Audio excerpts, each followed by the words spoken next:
I'm Kirsten Conner, and I'm with Vail Health, and I'm here with Harlan Austin, our sports psychologist from Howard Head Sports Medicine. Today we're going to speak a little bit about our resort community, our Happy Valley, and in particular, Opry. So Harlan, I've lived in the Valley for nearly 15 years, and I know that Opry is a huge part of our culture. We're very, very social in the Vail Valley.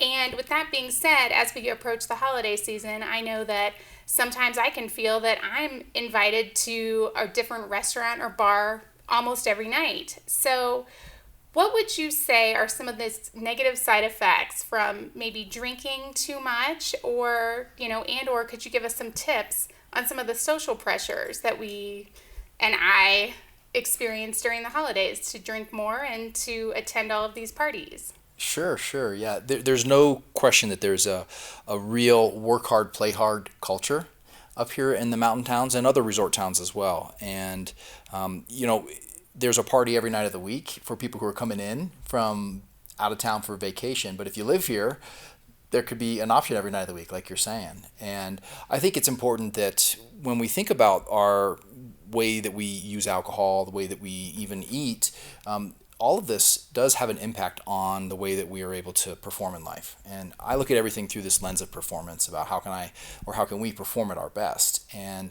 if we look at alcohol in particular, certainly during the holiday seasons, we know that people tend to increase their use. And anyone who's maybe increased their use past a certain point knows what it's like that next morning and how that feels, right? And I think nobody would say that they're at their best from a performance perspective when they're hungover.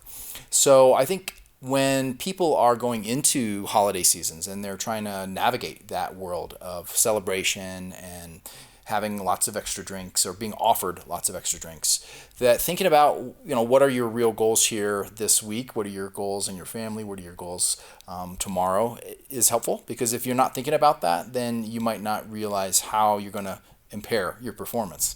And if you think about things from a long-term perspective, there's certainly some consequences that we can see that happen for folks when we're using alcohol.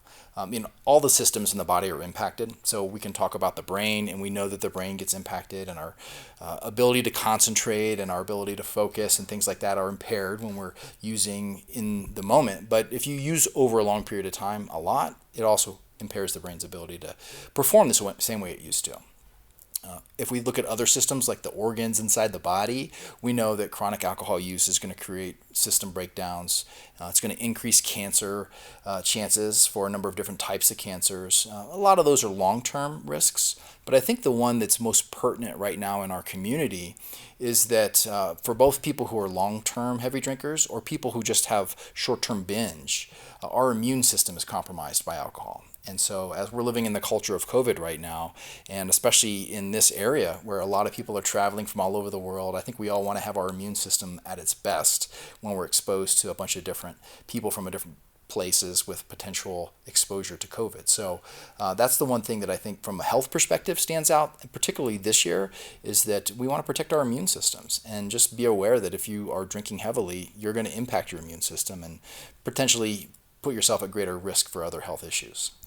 With that being said, though, if I go to, if I'm attending a holiday party and I don't necessarily want to drink a beer or have a glass of wine, but I don't want people to necessarily know that I'm not drinking, because sometimes I feel social pressure to drink with my friends.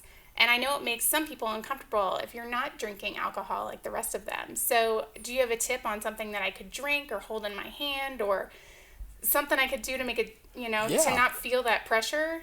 Definitely. Whether it's some people just wanting to drink less or not wanting to drink at all, there's definitely things that we can do when we're in public settings.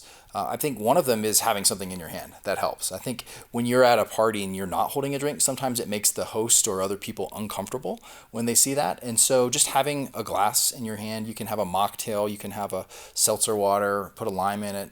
Nobody knows what's in there. And, if somebody's really asking you what's in your drink, I think there's another thing going on there. But typically, if you're just holding something, people are just going to assume, and it won't be that big of a deal.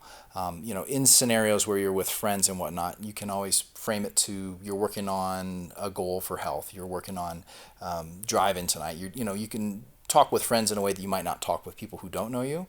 But I think there's ways that you can try to kind of sidestep some of those pressures by just having a drink of some sort in your hand, and it might be just a mixer.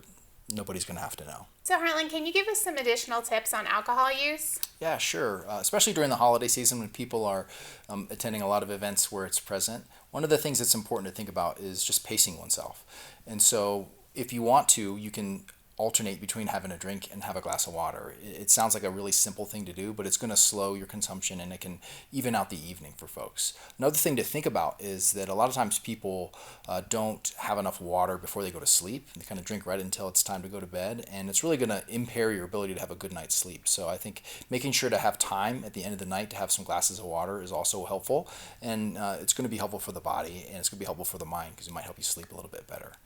One of the things that people do when they are trying to cut back on the drinking, if that's what they want to do, is to have somebody be a part of that journey with them. And so having somebody who can be their buddy for accountability, that's a useful thing to do. If somebody says, you know what, I'm trying to cut back on my drinking, if you keep that private, then no one knows if you're working well or not well at that. But if you tell a friend and just say, hey, I'm trying to cut back a little bit, could you keep me honest, then that's also a really good strategy to use for folks.